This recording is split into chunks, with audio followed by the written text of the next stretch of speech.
சத்திய வேதம் பக்தர்களின் கீதம், சுத்தர்கள் போகும் பாதையின் தீபம், உத்தம மார்க்கம் காட்டும் சத்திய வேதம். எத்தனை துன்பம் துயரம் வந்தோம், பக்தனை தேற்றிடும் ஔஷதம். எத்தனை துன்பம் துயரம் வந்தோம், பக்தனை தேற்றிடும் ஔஷதம் சத்திய வேதம். நித்தம் விரும்பும் கர்த்தர் வசனம், சுத்த பசும் பொன் தெளிந்திடும் தேர். நித்தம் விரும்பும் கர்த்தர் வசனம், சுத்த பசும் பொன் தெளிந்திடும் தேர். இதயம் மகிழும் கண்கள் தெளியும், இருண்ட ஆத்மா உயிரடையும். இதயம் மகிழும் கண்கள் தெளியும், இருண்ட ஆத்மா உயிரடையும் சத்திய வேதம். பேதைகளிடம் ஞானம் அருளும் வேத புத்தகம் மேன்மை தரும். பேதைகளிடம் ஞானம் அருளும் வேத புத்தகம் மேன்மை தரும். இரவும் பகலும் இதன் தியானம், இனிமை தங்கும் தனிமையிலும். இரவும் பகலும் இதன் தியானம், இனிமை தங்கும் தனிமையிலும் சத்திய வேதம். வேத பிரியர் தேவ புதல்வர், சேதமடையா நடந்திடுவார். வேத பிரியர் தேவ புதல்வர், சேதமடையா நடந்திடுவார். இலைகள் உதிரா மரங்கள் போல இவர்கள் நல்ல கனி தருவார். இலைகள் உதிரா மரங்கள் போல இவர்கள் நல்ல கனி தருவார் சத்திய வேதம். உள்ளமுதிக்கும் உறுதி அளிக்கும், கள்ளம் கபடெல்லாம் அகற்றும். உள்ளமுதிக்கும் உறுதி அளிக்கும், கள்ளம் கபடெல்லாம் அகற்றும். கடிந்து கொள்ளும் கரைகள் போக்கும், கனமடைய வழி நடத்தும். கடிந்து கொள்ளும் கரைகள் போக்கும், கனமடைய வழி நடத்தும் சத்திய வேதம். கர்த்தர் வசனம் வல்ல சம்மட்டி, கண்மலையையும் முறிக்கிடுமே. கர்த்தர் வசனம் வல்ல சம்மட்டி, கண்மலையையும் முறிக்கிடுமே. இதய நினைவை பகையாய் அறுக்கும், இருபுறமும் கருக்குள்ளதே. இதய நினைவை பகையாய் அறுக்கும், இருபுறமும் கருக்குள்ளதே சத்திய வேதம். வானமகலும் பூமி அழியும், வேத வசனம் நிலைத்திருக்கும். வானமகலும் பூமி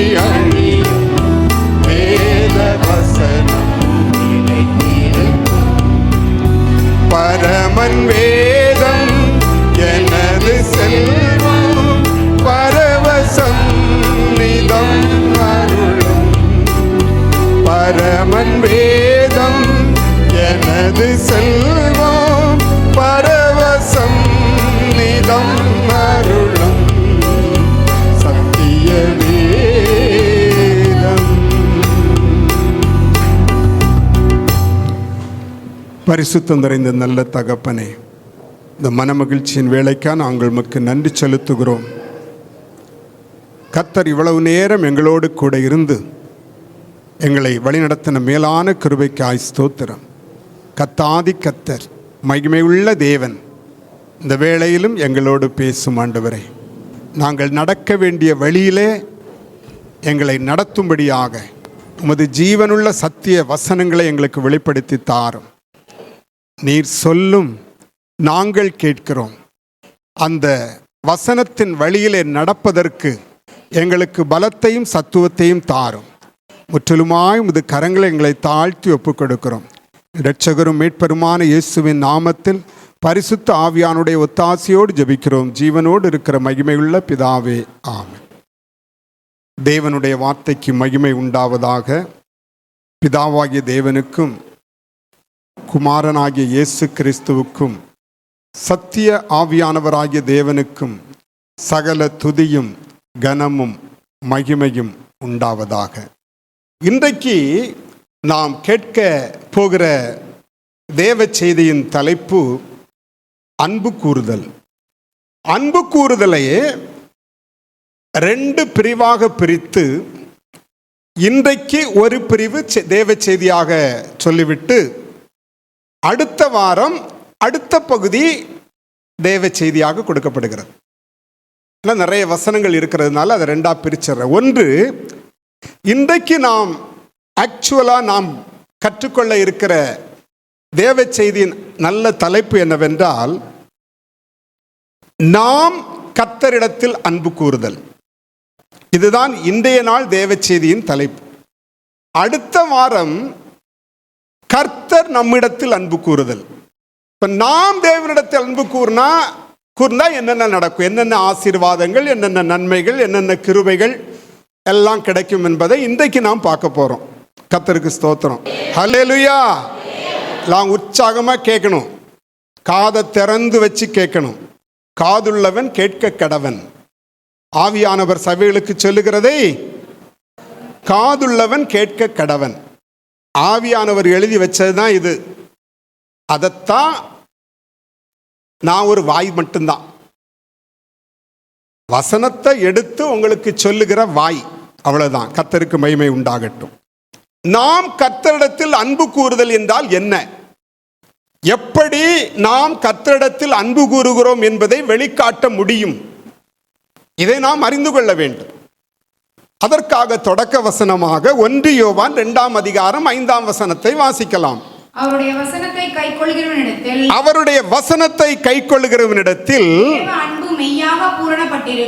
தேவ அன்பு மெய்யாய் பூரணப்பட்டிருக்கும்.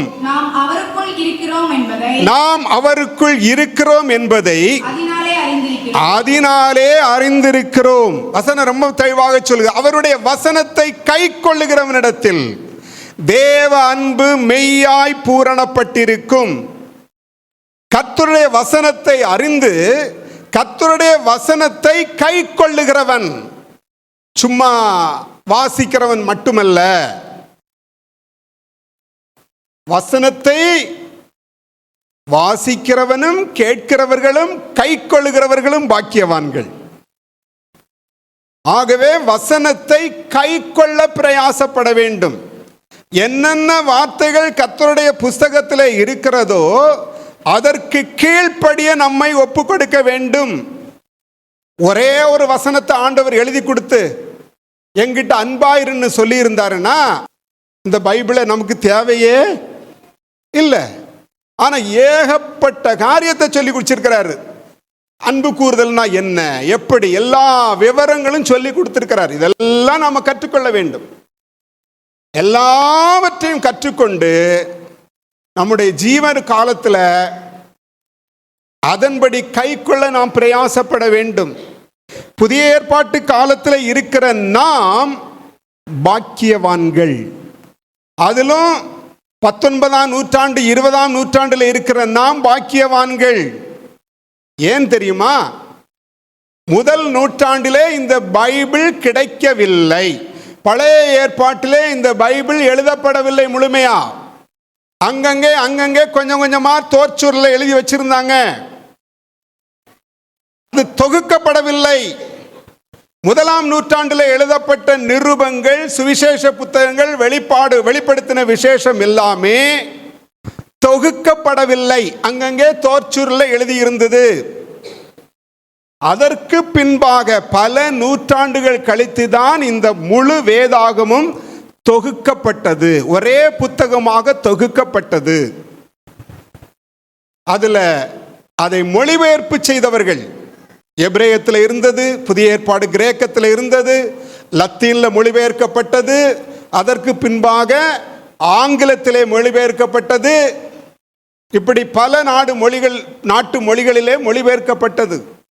அந்த மொழிபெயர்ப்புக்காக எத்தனையோ தேவ மனிதர்கள் கொல்லப்பட்டார்கள். கர்த்தருடைய, நமக்கு சரித்திரம் தெரியல இது. எத்தனையோ தேவ மனிதர்கள் இந்த வேதத்தை மொழிபெயர்த்ததற்காக எரிக்கப்பட்டார்கள், கொலை செய்யப்பட்டார்கள், சித்திரவதை அனுபவித்தார்கள். அவர்கள் இரத்தம் சிந்திதான் இந்த கர்த்தருடைய வசனம் நமக்கு கொடுக்கப்பட்டிருக்கிறது. 18ஆம் நூற்றாண்டிலே சீகன் வால்கி என்ற ஒரு தேவ மனிதன் தரங்கம்பாடியில் இறங்கித்தான் முதல்ல தமிழ் வேதாகமும் நமக்கு கொடுக்கப்பட்டது. தமிழ் வேதாகமும் கொடுக்கப்பட்டது 18ஆம் நூற்றாண்டிலே. முழு வேதாகத்தையும் மொழிபெயர்க்க முன்பாக அந்த மனிதன் மரித்து போனார். வெளிநாட்டிலிருந்து வந்து தமிழை கற்று,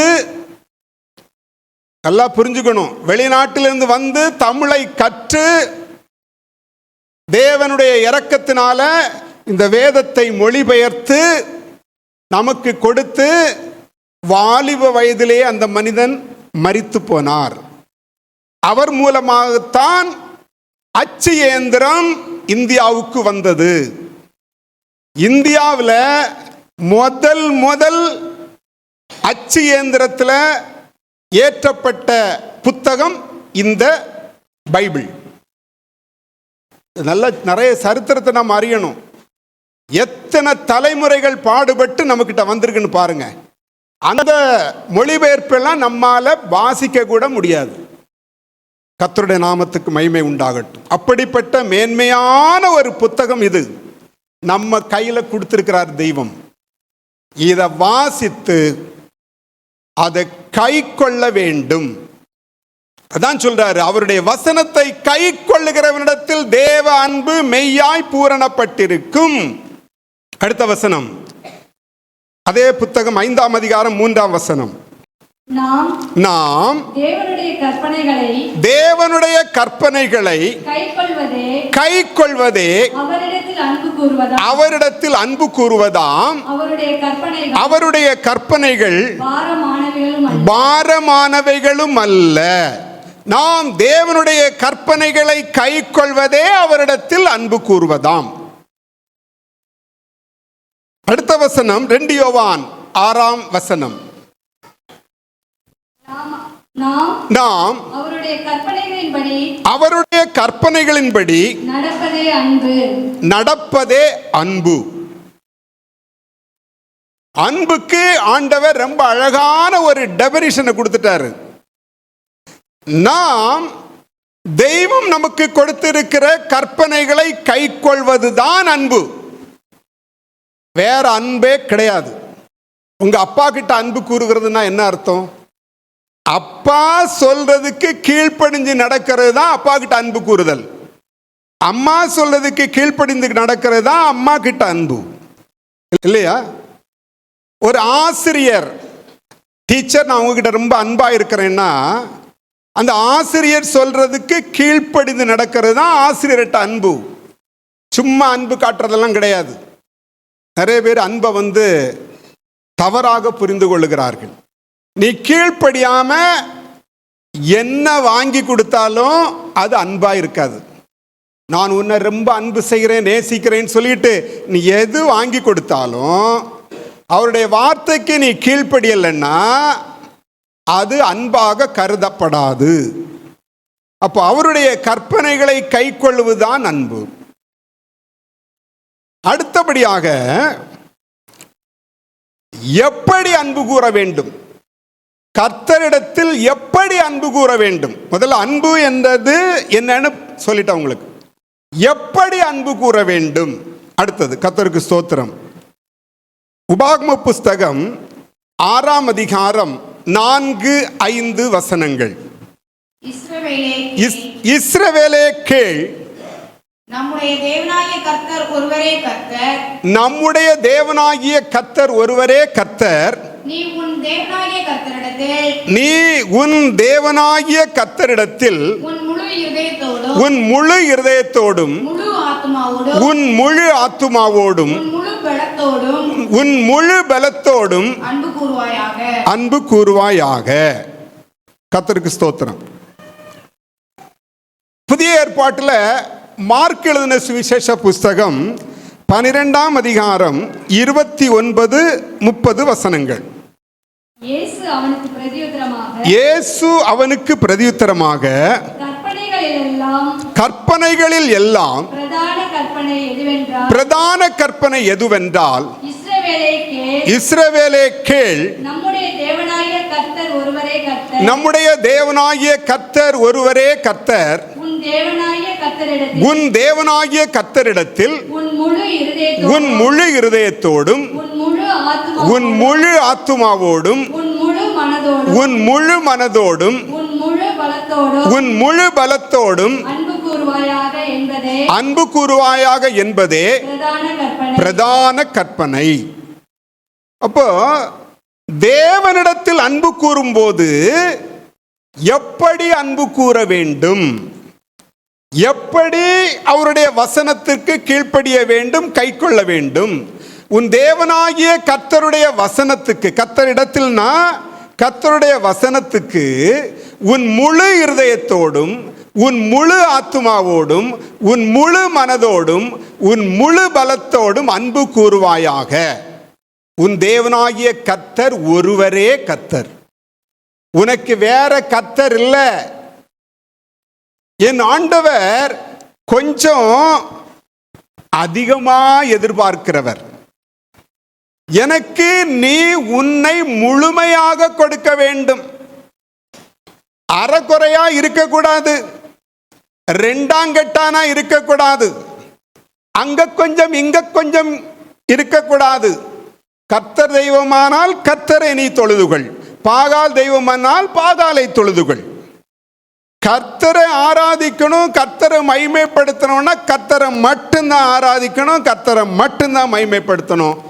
முழு இருதயத்தோடு உன் முழு ஆத்துமாவோடு உன் முழு மனதோடு உன் முழு பலத்தோடு அன்பு கூறுவாயாக. எல்லாம் முழு முழு முழு. உன் இருதயம் எல்லாம் அவர் தான் நிறைஞ்சிருக்கணும்.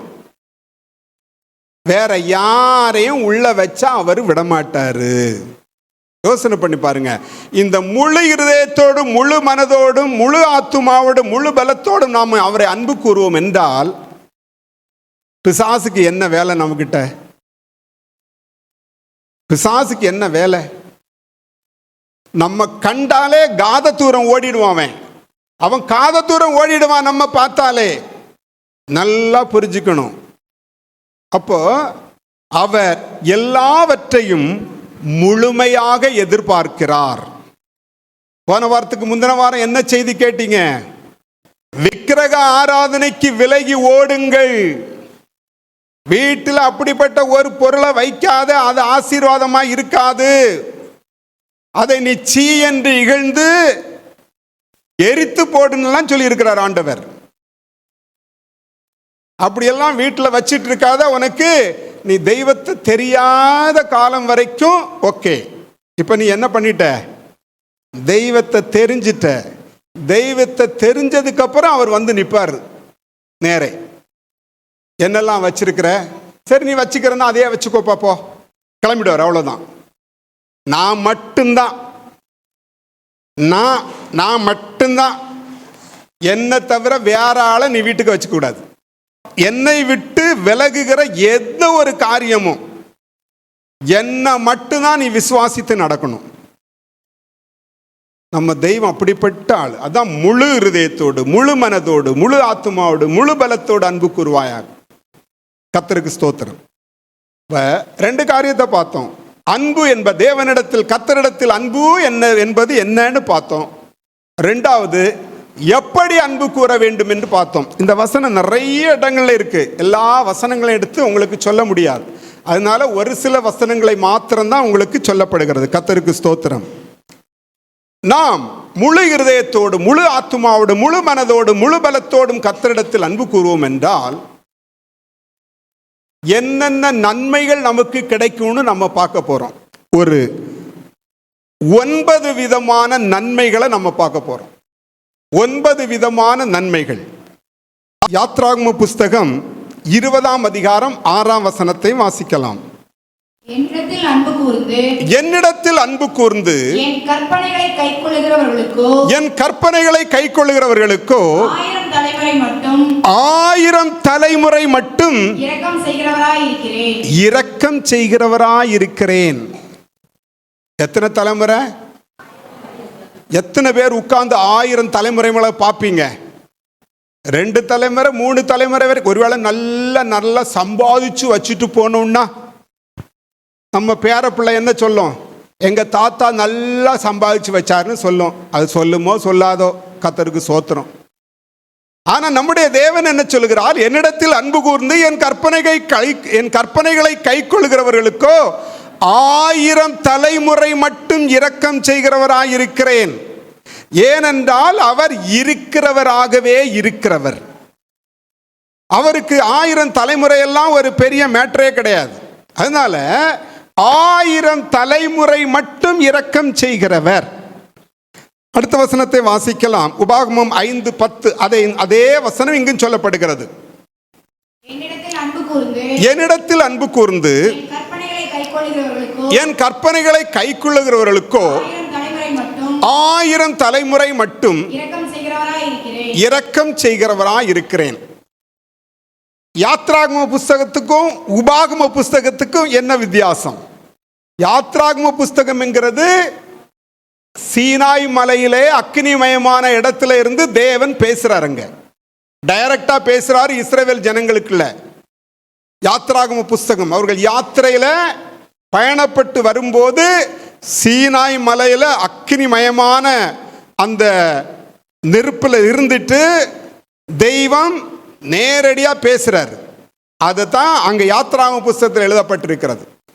உபாகம புஸ்தகம் என்கிறது அவர்கள் எல்லாம் பிரயாணம் 40 வருஷம் பிரயாணம் பண்ணி எங்க வந்துட்டாங்க? யோர்தானுக்கு பக்கத்துல வந்துட்டாங்க. யோர்தானுக்கு பக்கத்துல வந்தபோது மோசே பழைய சம்பவங்களை நினைவு கூர்ந்து எல்லாவற்றையும் திரும்ப சொல்லுகிறார், திரும்ப ஞாபகப்படுத்துகிறார் இஸ்ரவேல் ஜனங்களுக்கு. இதை நல்லா புரிஞ்சுக்கணும். 2க்கும் வித்தியாசம் நான் உங்களுக்கு ஏற்கனவே அவுட்லைன் சொல்லிட்டேன் இதுக்கு முன்னாடியே. கர்த்தருக்கு ஸ்தோத்திரம். அப்படியே உபாகம புஸ்தகம் 7ஆம் அதிகாரம் 9ஆம் வசனத்தை வாசிக்கலாம். ஆகையால் உன் தேவனாகிய கர்த்தரே தேவன் என்றும் தம்மில் அன்பு கூர்ந்து தமது கற்பனைகளை கைக்கொள்ளுகிறவர்களுக்கு அவர் 1000 தலைமுறை மட்டும் உடன்படிக்கையையும் தயவையும் காக்கிற உண்மையுள்ள தேவன். நம்முடைய தெய்வம் அவர் உண்மையுள்ள தேவன். அவர் பொய் சொல்லுகிற தேவன் அல்ல. 1000 தலைமுறை மட்டும் உடன்படிக்கையும் தயையையும் காக்கிற உண்மையுள்ள தேவன். அவருடைய வசனத்துக்கு அவருடைய கற்பனைகளுக்கு கீழ்ப்படிந்து நடக்கிறவர்களுக்கு தான் இந்த ஆசீர்வாதங்கள்.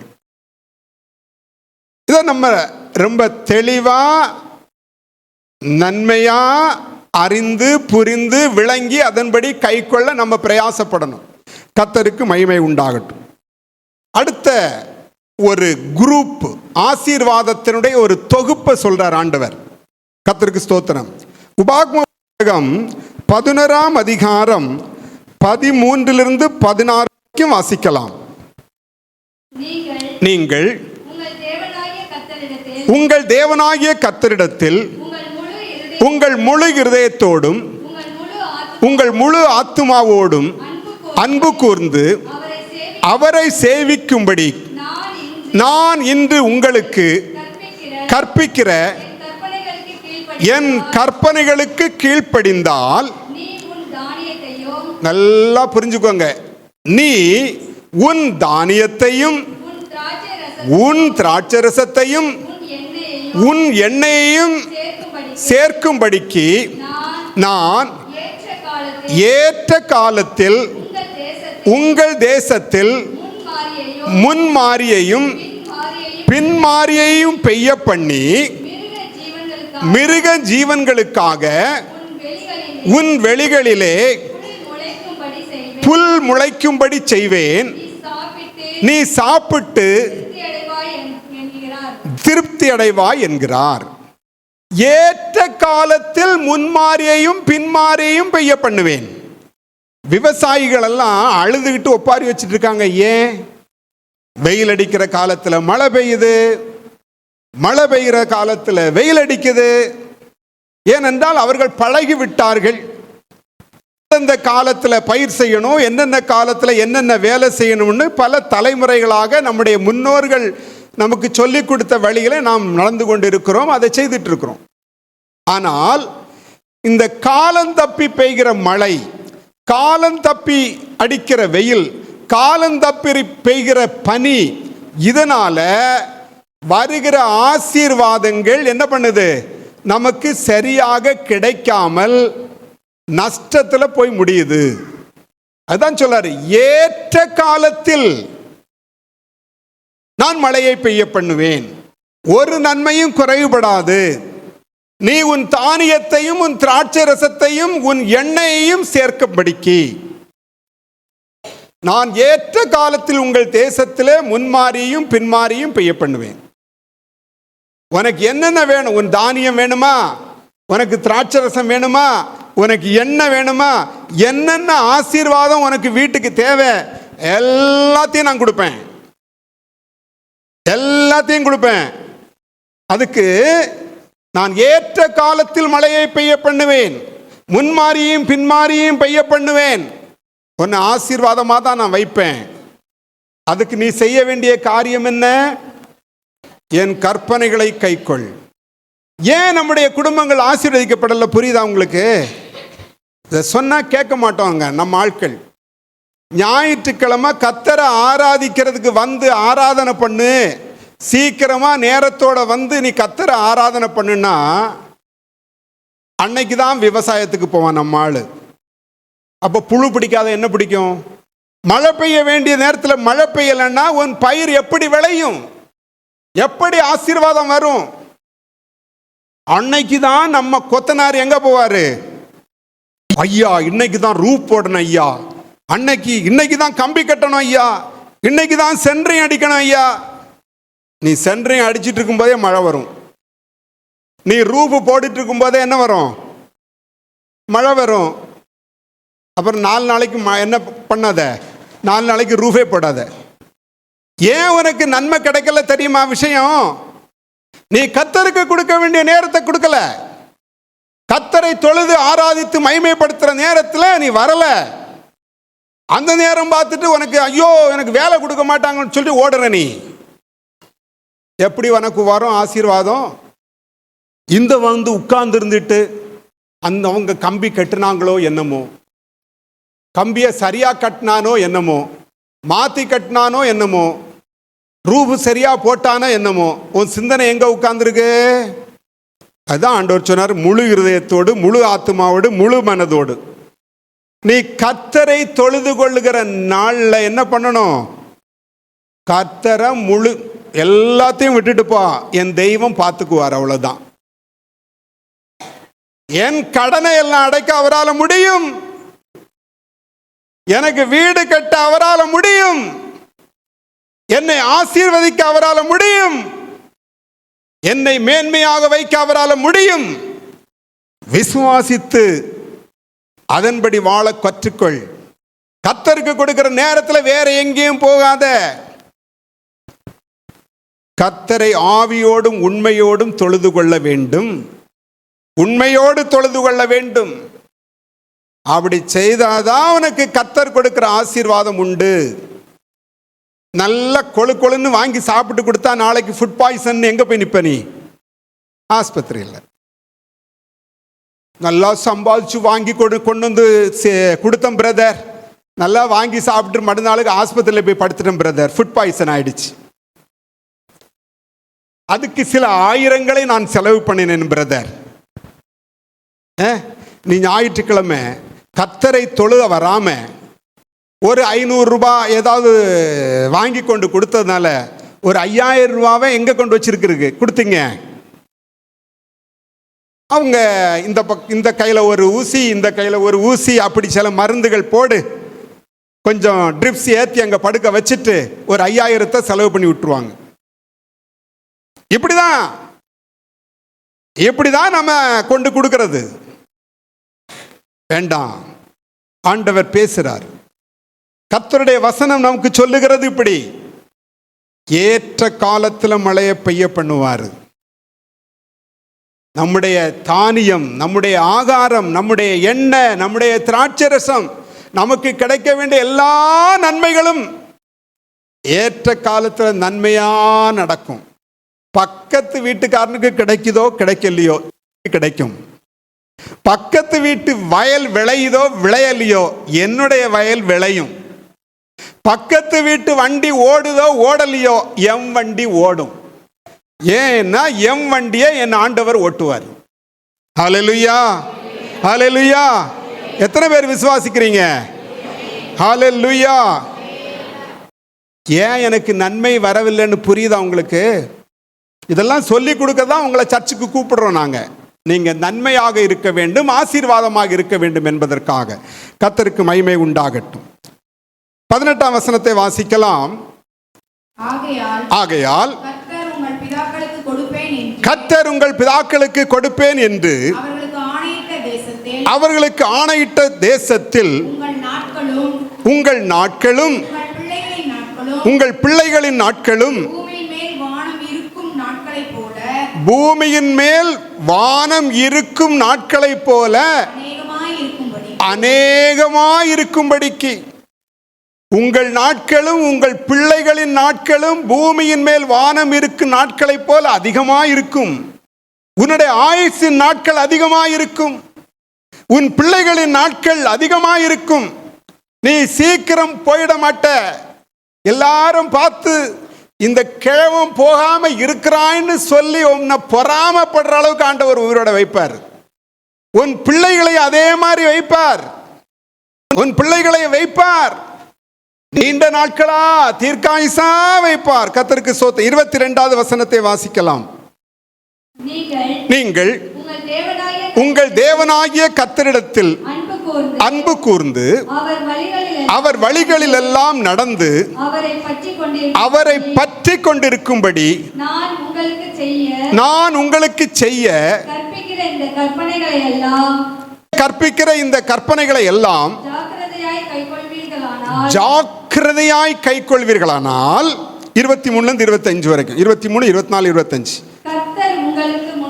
கர்த்தர் உங்களுக்கு முன்பாக அந்த ஜாதிகளை எல்லாம் துரத்தி விடுவார். உங்களை பார்க்கிலும் ஜனம் பெருத்த பலத்த ஜாதிகளை நீங்கள் துரத்துவீர்கள். உங்கள் உள்ளங்கால் மிதிக்கும் இடமெல்லாம் உங்களுடையதாயிருக்கும். வனாந்தரத்தையும் லீபனோனையும் தொடங்கி ஐப்ராத்து நதியையும் தொடங்கி கடைசி சமுத்திரம் வரைக்கும் உங்கள் எல்லையாயிருக்கும். உங்கள் முன் ஒருவரும் எதிர்த்து நிற்பதில்லை. உங்கள் தேவனாகிய கர்த்தர் உங்களுக்கு சொன்னபடி உங்களால் உண்டாகும் பயமும் கெடியும் நீங்கள் மிதிக்கும் பூமியின் மேலெல்லாம் வர பண்ணுவார். உங்களை பகைக்கிற எதிராளி பயந்தே ஓடிப்படுவான். ஐயா, ஐயோ அவனை பார்த்தா பயமா இருக்கு. ஒன்றும் பயப்பட வேண்டிய தேவையில்லை. பயப்பட வேண்டிய தேவையே இல்லை. உன்னை பகைக்கிற பகையாளி ஒன்னில் உன்னோட ஐக்கியமாகணும். இல்லைன்னா ஓடணும் இடத்தை காலி பண்ணிட்டு. ஏனென்றால் உன்னை குறித்த பயம் அவனுக்கு உண்டாகும். நீ தேவனை பற்றி கொண்டிருக்கும் போது கர்த்தர் உன் மூலமாய் நடப்பிக்கிற கிரியைகளை பார்த்து அவனுக்கு பயம் உண்டாகும். கெடியும் பயங்கரமும் உண்டாகும். உன்னை பார்த்து பயந்து ஓடிடுவான். நீ கால் மிதிக்கிற தேசத்தை எல்லாம் உனக்கு கொடுப்பார்.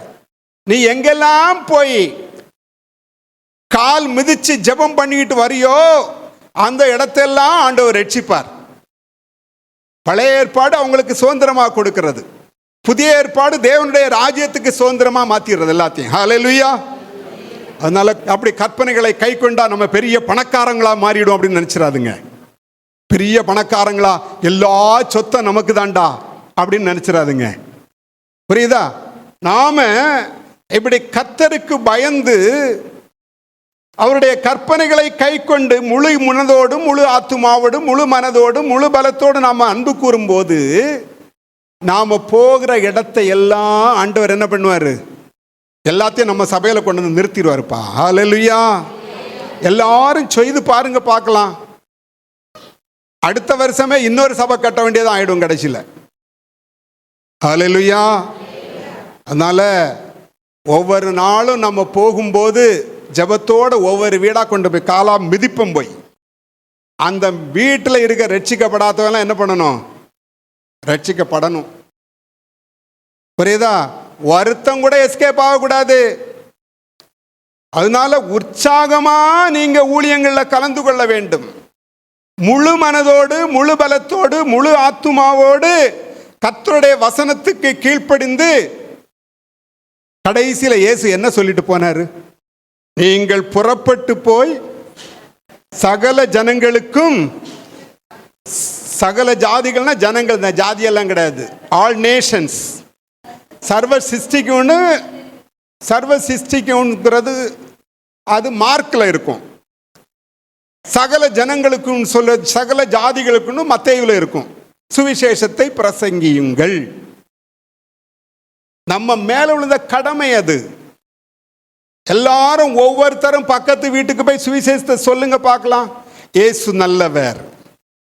இயேசுவை நான் ஏற்றுக்கொண்ட பின்பாடு என்னுடைய குடும்பத்தில் சமாதானம் வந்தது. அதற்கு பிற்பாடு நானும் என் கணவன் மனைவி எல்லா பிள்ளைகளும் சேர்ந்து சந்தோஷமா சாப்பிடுறோம் வீட்டில். அதுக்கு முன்னாடி எங்க வீட்டில் அடித்தடி சண்டை தான் நடக்கும். இன்னைக்கு எவ்வளவு சமாதானமா சாப்பிடுறோம். அந்த சமாதானம் உனக்கு கொடுக்க என் ஆண்டவர் வல்லவர். வரியா இல்லையா கேளு. அந்த சமாதானம் உனக்கு வேணுமா வேண்டாமா? வா எங்கூட. எப்படி சொல்லி பாரு. இந்த சபை நிரம்புறதுக்கு எவ்வளவு நேரம் ஆகும்? மேலே கட்டுறதுக்கு எவ்வளவு நேரம் ஆகும்? எவ்வளவு நாள் ஆகும்? கர்த்தருக்கு ஸ்தோத்திரம், அது முடியும். நம்ம தான் எல்லாம் பெருசா கட்டி ஆளணும் என்பதெல்லாம் நமக்கு விருப்பமே இல்லை. அங்கங்கே சபையை கட்டி அங்கங்கே ஒரு ஊழியக்காரனை ஏற்படுத்தி என்ன பண்ணிடுறோம்? ஆண்டவர் அதுதான் விரும்புறாரு. ஒரு ஆளுக்கு மேல கட்டி வச்சுக்கிறதெல்லாம் விரும்புறதே கிடையாது ஆண்டவர். எல்லாரும் ஜெபம் பண்ணுங்க, உங்க ஏரியாவிலேயே சீக்கிரம் சபை வரணும்னு. சியோன் பேரொளி மிஷன் அங்கங்கே கட்டி எழுப்பப்படணும்னு நம்புங்க, விசுவாசிங்க. கர்த்தர் அங்கங்கே ஊழியக்காரர்களை எழுப்பணும்னு விசுவாசிங்க, ஜெபம் பண்ணுங்க, பிரயாசப்படுங்கள். கால் மிதிக்கும் தேசத்தை எல்லாம் என்ன பண்ணிடுவார் ஆண்டவர்? நமக்கு சொந்தமாக கொடுப்பார். ஆனா அதுக்கு கண்டிஷன் என்ன? அவருடைய கற்பனைகளை கை கொள்ளணும். எப்படி கை கொள்ளணும்? முழு இருதயத்தோடும் முழு ஆத்துமாவோடும் முழு மனதோடும் முழு பலத்தோடும் அவரை மாத்திரம்தான் பிடிக்கணும், வேற யாரையும் பிடிச்சுக்க கூடாது. கர்த்தருக்கு மகிமை உண்டாகட்டும். உபாகம புஸ்தகம் 30ஆம் அதிகாரம் 20ஆம் வசனம்.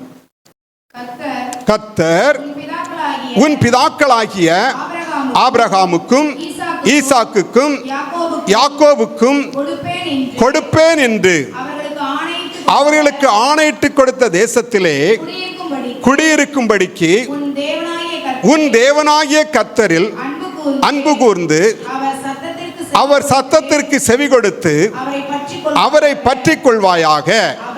அவரே உனக்கு ஜீவனும் தீர்க்காயுசுமானவர். அந்த தெய்வம் தான் தீர்க்காயுசு. ஹல்லேலூயா. வியாதி எல்லாம் விலக்கிடுவாரு. அவரை மட்டும் பிடிச்சிட்டோம்னா, அவரை மாத்திரம் பிடிச்சிட்டோம்னா வியாதிகள் எல்லாம் என்ன பண்ணும்? விலகி போயிட்டே இருக்கும். அவரே நமக்கு ஜீவன், அவரே நமக்கு தீர்க்காயுசு. கர்த்தருக்கு மகிமை உண்டாகட்டும். அடுத்த குறிப்பு, துன்மார்க்கர்களின் கைக்கு நம்மை தப்புவிக்கிறார். அவரை நம்ம அன்பு கூறும் போது என்ன நடக்குதுங்க? எந்த துன்மார்க்கரும் நம்ம தொட முடியாது. துன்மார்க்கரின் கைக்கு நம்மை தப்புவிக்கிறார். சங்கீதம் 97:10 வாசிக்கலாம். கர்த்தரில் அன்பு கூறுகிறவர்களே, கர்த்தரில் அன்பு கூறுகிறவர்களே, தீமையை வெறுத்து விடுங்கள். தீமையை வெறுத்து விடுங்கள். அவர் தம்முடைய பரிசுத்தவான்களின் ஆத்துமாக்களை காப்பாற்றி துன்மார்க்கரின் கைக்கு அவர்களை தப்புவிக்கிறார். எந்த துன்மார்க்கனும் நம்ம மேல கை வைக்க முடியாது. துன்மார்க்கரின் கைக்கு நம்மை தப்புவிக்கிறார். இப்ப பிரச்சனை என்ன? நமக்குள்ள எங்க பிரச்சனை இருக்கிறது என்பதை நாம் கொஞ்சம் உள்ள ஆய்ந்து பார்க்க வேண்டும். ஏன் துன்மார்க்கருக்காக நம்ம பயப்பட வேண்டிய காரியம் இருக்கிறதுன்னு கொஞ்சம் யோசித்து பார்த்து நம்ம சீர்படுத்திட்டோம்னா, அவர் நம்மை துன்மார்க்கரின் கைக்கு தப்புவிக்கிறவர். கர்த்தருக்கு மகிமை உண்டாகட்டும். சங்கீதம் 145:20 கர்த்தர் தம்மில் அன்பு கூறுகிற யாவரையும் காப்பாற்றி துன்மார்க்கர் யாவரையும் அழிப்பார்.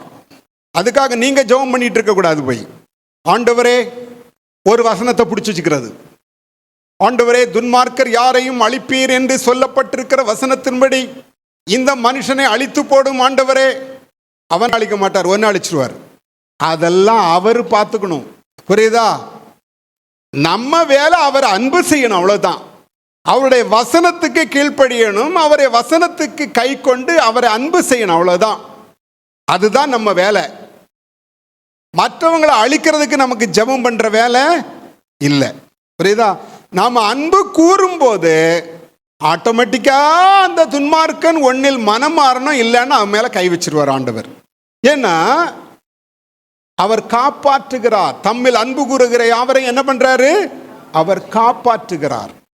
அவர் காப்பாற்றுகிற தெய்வம். இதே மாதிரி ஒரு வல்லமை உள்ள தெய்வத்தை நீ எங்கேயும் பார்க்க முடியாதுப்பா, பார்க்க முடியாது. நீ உன்னை வருத்தி உன்னை கஷ்டப்படுத்தி அப்படியெல்லாம் பண்ண சொல்லல. நீ என்கிட்ட அன்பா இருங்கிறார், அவ்வளவுதான். நீ என்ன நேசி, என்ன அன்பாரு, இந்த காரியத்தை தான் சொல்றார். கர்த்தருக்கு மகிமை உண்டாகட்டும். அடுத்த குறிப்பு எல்லாருக்கும் தெரிஞ்சதுதான். சகலமும் நன்மைக்கு ஏதுவாக நடத்துகிறார். ரோமர் 8:28 வாசிக்கலாம். அன்றியும் அவருடைய தீர்மானத்தின்படி அழைக்கப்பட்டவர்களாய் தேவனிடத்தில் அன்பு கூறுகிறவர்களுக்கு சகலமும் நன்மைக்கு ஏதுவாக நடக்கிறது என்று அறிந்திருக்கிறோம். சகலமும் நன்மைக்கு ஏதுவாக, பாதி நன்மை பாதி தீமை அப்படியெல்லாம் கிடையாது. புரியுதா? எல்லாம் புரிஞ்சுக்கணும். அவரிடத்தில் அன்பு கூறுகிறவர்களுக்கு சகலமும் நன்மைக்கு ஏதுவாக நடக்கும். நம்ம கண்ணுக்கு தெரியாது. இன்னும் இது நடக்குது. கர்த்தருக்கு ஸ்தோத்திரம். திடீர்னு வண்டியை கிளம்புறதுக்கு ஸ்டார்ட் பண்ணுவேன். ஸ்டார்ட் பண்ணும்போது என்ன ஆகாது? வண்டி ஸ்டார்ட் ஆகாது. என்ன ஆண்டவரே, வண்டி ஸ்டார்ட் ஆகலையே ஆண்டவரே. கர்த்தருக்கு மகிமை உண்டாகட்டும். கொஞ்ச நேரம் போய் பனி போகிற கொஞ்ச நேரம் கழித்து போகும்போது தான் தெரியும் அங்கே ஏதாவது ஒரு ஆக்சிடென்ட் ஆயிருந்துடும். அந்த ஆக்சிடென்ட்ல மாட்டாமல் ஒன்று ஆண்டவர் என்ன பண்ணியிருப்பாரு? காப்பாற்றிருப்பார், நிறுத்தியிருப்பார்.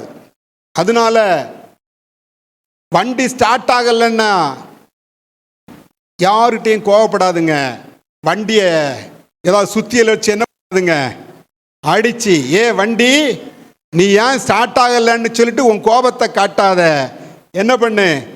கர்த்தாவே உமக்கு ஸ்தோத்திரம், இதுல ஏதோ ஒரு நன்மை இருக்கு ஆண்டவரேன்னு சொல்லு. லாரி ஓட்டுற அண்ணாச்சி எல்லாம் அப்படி கோபம் வருமா வராதா? வண்டி ஸ்டார்ட் ஆகலைன்னா என்ன கோபம் வந்துடும்?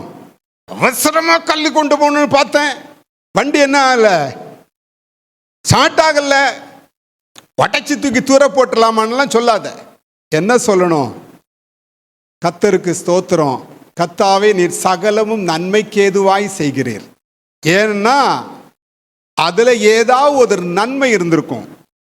ஒருவேளை நீ வண்டி ஓட்டி அங்க கொண்டு போற இடத்துல அவன் காசு தராம உன்னை ஏமாத்துறவனா இருப்பான். அதுக்கு அவன் பின்ன 10 நாள் நீ என்ன பண்ணிட்டு இருக்கணும்? லோன்னு அலையணும். அதுக்காக வேண்டி ஆண்டவர் தடை பண்ணியிருப்பார், நீ அங்க போக வேண்டாம்னு சொல்லிட்டு. யாருக்கு தெரியும் எப்படி எந்த நன்மை எப்படி இருக்கும்னு நமக்கு தெரியாது. ஆனால் நம்முடைய வழிகளையும் நமக்கு முன்னாடி இருக்கிற வழிகளையும் அறிந்தவர் கர்த்தர். ஹல்லேலூயா. நம்முடைய வேலை அவருடைய வசனத்துக்கு கீழ்ப்படிய வேண்டும், அவருடைய கற்பனைகளை கை கொள்ள வேண்டும், அவ்வளவுதான்.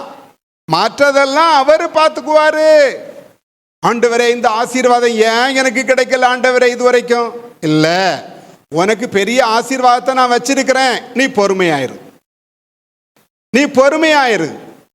நீ கேட்கிறதை விட பெரிய ஆசீர்வாதம் உனக்காக நான் வைத்திருக்கிறேன், நீ பொறுமையாயிரு.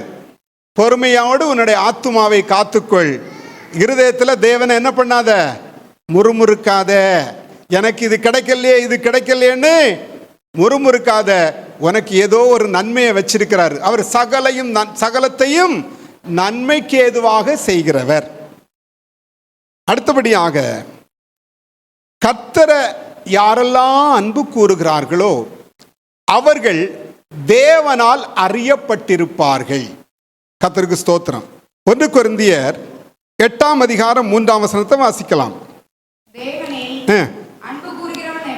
அன்பு கூறுகிறவன் எவனோ அவன் தேவனால் அறியப்பட்டிருக்கிறான். அடுத்த வசனத்தை கொஞ்சம் வாசிங்க பார்க்கலாம்.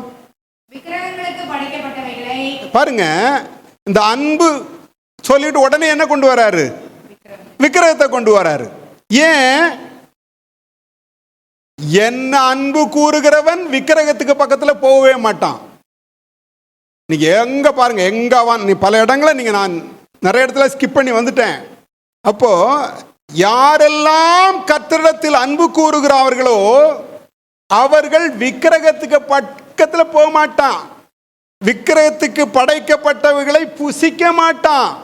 விக்கிரகத்தை சம்பந்தப்பட்ட எதுலையும் பங்கெடுக்க மாட்டான். நல்லா புரிஞ்சுக்கணும். தேவ பிள்ளைகளை நீங்க எல்லாம் ரொம்ப எச்சரிக்கையா இருக்கணும். இதெல்லாம் நீங்க வேற மார்க்கத்திலிருந்து வந்ததுனால சில வேளைகள்ல உங்களை நிர்பந்தப்படுத்தி நிறுத்துவாங்க. இந்த இடத்துல வா, நீ தான் இது செய்யணும், இந்த சடங்கை செய்யணும், இந்த சம்பிரதாயத்தை பண்ணணும். நீங்க எதிர்த்து நிற்க வேண்டும். அந்த இடத்துல தயவு செய்து என்னை விட்டு விடுங்க, நான் இந்த மார்க்கத்தை விட்டு விலகி சத்திய மார்க்கம் தேவனுடைய மார்க்கத்துக்கு நான் போயிட்டேன், அதனால இதை என்னால செய்ய முடியாது, என்னை மன்னித்துக் கொள்ளுங்கள். அவ்வளவுதான். எந்த விதத்திலும் அப்படிப்பட்ட காரியத்துக்கு உடன்படக்கூடாது. உடன்பட்டு விட்டால் உங்களுக்கு கிடைக்கிற நன்மையை நீங்கள் இழக்க நேரிடும். அதனாலதான் அதுக்கு வசனத்தை என்ன சொல்றாரு? தேவனால் அறியப்பட்டிருக்கிறான். உன்னை எப்போதும் அவர் அறிந்து கொண்டே இருக்கிறார். உன்னை தன்னுடைய உள்ளங் கைகளில் வரைஞ்சு வச்சிருப்பாரு. உன் பாதம் இடராதபடி உன்மேல் நோக்கமாயிருப்பார். எப்போதும் என் பிள்ளை போகுது, அதுக்கு பாதம் இடரக்கூடாது பாரு. சத்துருடைய வஞ்சக வலைகளுக்கும் கண்ணிகளுக்கும் சிக்குகளுக்கும் சுருக்குகளுக்கும் விலக்குவார். வலைகள் பிடிக்கும், கண்ணிகள் பிடிக்கும், சுருக்குகள் பிடிக்கும். ஏகப்பட்ட காரியம் சுத்தி இருக்கு. விசேஷமா வாலிப பிள்ளைகள் ரொம்ப எச்சரிக்கையாக இருக்கணும். எது பிடிக்கும்னு தெரியாது, மிகவும் எச்சரிக்கையா இருக்கணும். எதையாவது காட்டி உங்களை ஏமாத்த பார்ப்பான் பிசாசு.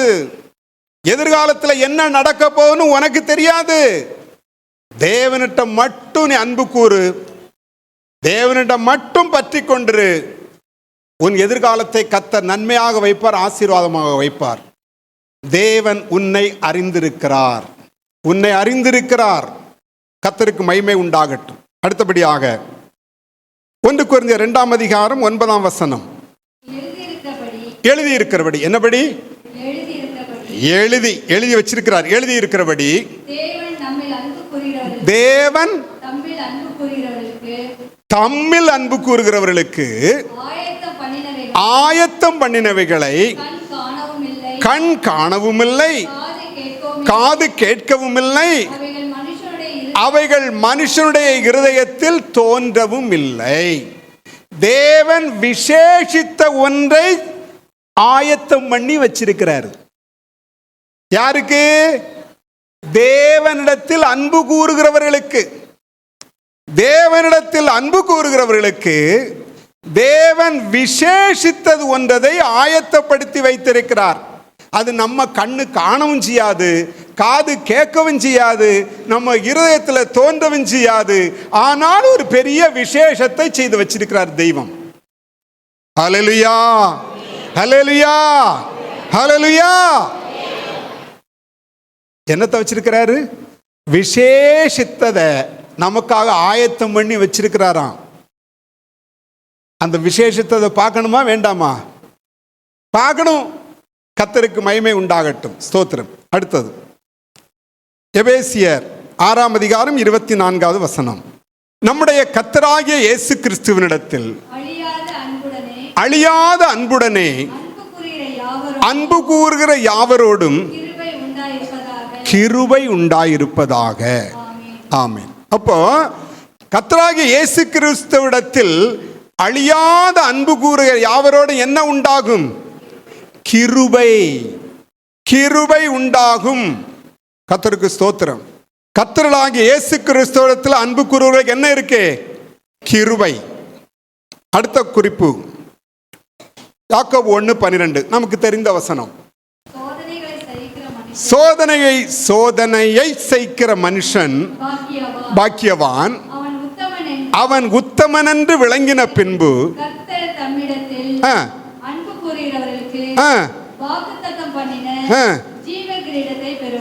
கர்த்தர் தம்மிடத்தில் அன்பு கூறுகிறவர்களுக்கு வாக்குத்தத்தம் பண்ணின ஜீவக்கிரீடம். ஜீவக்கிரீடம் வேணும் தானே எல்லாருக்கும்? ஜீவக்கிரீடம் வேணுமா வேண்டாமா?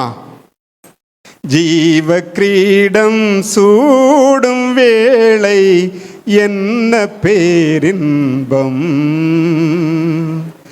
சோர்ந்து போகாதே மனமே, சோர்ந்து போகாதே. சோதனைகளை சகிப்போன் பாக்கியவானல்லவோ. சோதனைகளை சகிக்கிற மனுஷன் பாக்கியவான். கர்த்தர் ஒரு வாக்குத்தத்தத்தை வச்சிருக்கிறார். யாருக்கு தெரியுமா? கர்த்தர் தம்மிடத்தில் அன்பு கூறுகிறவர்களுக்கு வாக்குத்தத்தம் பண்ணினவர். கர்த்தர் தம்மிடத்தில் அன்பு கூறுகிறவர்களுக்கு ஜீவ கிரீடத்தை வாக்குத்தத்தம் பண்ணி இருக்கிறார். ஆனா அவர்கள் சோதனையை சகிக்கணும். என்ன பண்ணணும்? கர்த்தரிடத்தில் அன்பு கூறுகிறவர்களுக்கு என்ன உண்டு? சோதனை உண்டு. இவ்வளவு நேரம் சொன்ன ஆசீர்வாதம் நல்லா இருக்குது, ஆனா சோதனைன்னு சொன்னதான கொஞ்சம் கஷ்டமா இருக்குன்னு தோணுதா? சோதனைகள் உண்டு. ஆனா சோதனையை தாங்குகிறதற்கு கர்த்தர் பெலன் கொடுப்பார். அதிலிருந்து தப்பி செல்வதற்கு வழி நமக்கு ஆயத்தம் பண்ணுவார். ஹல்லேலூயா. கர்த்தர் தம்மிடத்தில் அன்பு கூறுகிறவர்களுக்கு வாக்குத்தத்தம் பண்ணி இருக்கிறது என்னது? ஜீவ கிரீடம். கடைசியாக யாக்கோபு 2:5 வாசிக்கலாம். என் பிரியமான சகோதரரே கேளுங்கள், தேவன் இவ்வுலகத்தில் தரித்திரரை விசுவாசத்தில் ஐஸ்வர்யவான்களாகவும் தம்மிடத்தில் அன்பு கூறுகிறவர்களுக்கு தாம் வாக்குத்தத்தம் பண்ணின ராஜ்யத்தை சுதந்தரிக்கிறவர்களாகவும் தெரிந்து கொள்ளவில்லையா? அப்போ தம்மிடத்தில் அன்பு கூறுகிறவர்களுக்கு தேவன் வாக்குத்தத்தம் பண்ணினது என்னது?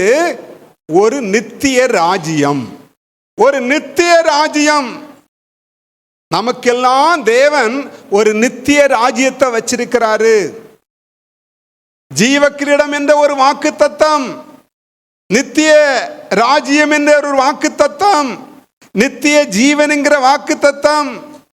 இந்த பூமியில் இருக்கிற கொசுறு வாக்குத்தத்தங்களை எல்லாம் விட்டுடுங்க. இந்த பூமியில நிறைய கொசுறு வாக்குத்தத்தம் இருக்கும், அப்படிதானே?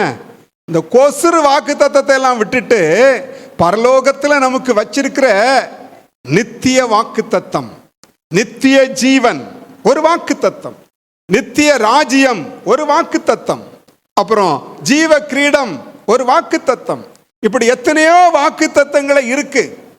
இவைகளெல்லாம் சுதந்திரிக்கிறவர்களாக நம்ம மாற வேண்டும் என்றால் கர்த்தரிடத்தில் அன்பு கூற வேண்டும். அப்ப கர்த்தரிடத்தில் அன்பு கூறுவது என்பது அவருடைய கற்பனைகளை கைக்கொள்ளுதல். எப்படி அன்பு கூற வேண்டும் என்றால், இஸ்ரவேலே கேள், நாம் எல்லாம் ஆவிக்குரிய இஸ்ரவேல் தானே. உன் தேவனாகிய கர்த்தர் ஒருவரே கர்த்தர். உன் தேவனாகிய கர்த்தரிடத்தில் உன் முழு இருதயத்தோடும் முழு ஆத்துமாவோடும் முழு மனதோடும் முழு பலத்தோடும் அன்பு கூறுவாயாக. அப்படி செய்தா இந்த ஆசீர்வாதங்கள் எல்லாம் அவனுக்கு வரும். எதிரி நிற்க மாட்டான். நித்திய நல்ல ஆயுசின் காலங்கள் விருத்தியாகும். ஏற்ற காலத்தில் மழை பெய்யும். எல்லாம் கேட்டீங்க தானே. ஏற்ற காலத்தில் மழை பெய்யும். தானியங்கள் குறையாது, எண்ணெய் குறையாது, திராட்சை ரசம் குறையாது. எதிராளி நம்மாலே பயந்து ஓடுவான். கேட்கறதுக்கு நல்லா இருக்குல்ல. ஆனா ஒரே ஒரு கண்டிஷன் தான், அவருடைய வசனத்தின்படி வாழ நம்மை ஒப்பு கொடுக்க வேண்டும். ஹல்லேலூயா. எழுமிதின்று ஒரு பாடலை பாடி ஜெபத்துக்கு செல்லலாம். ஸ்தோத்திரம்.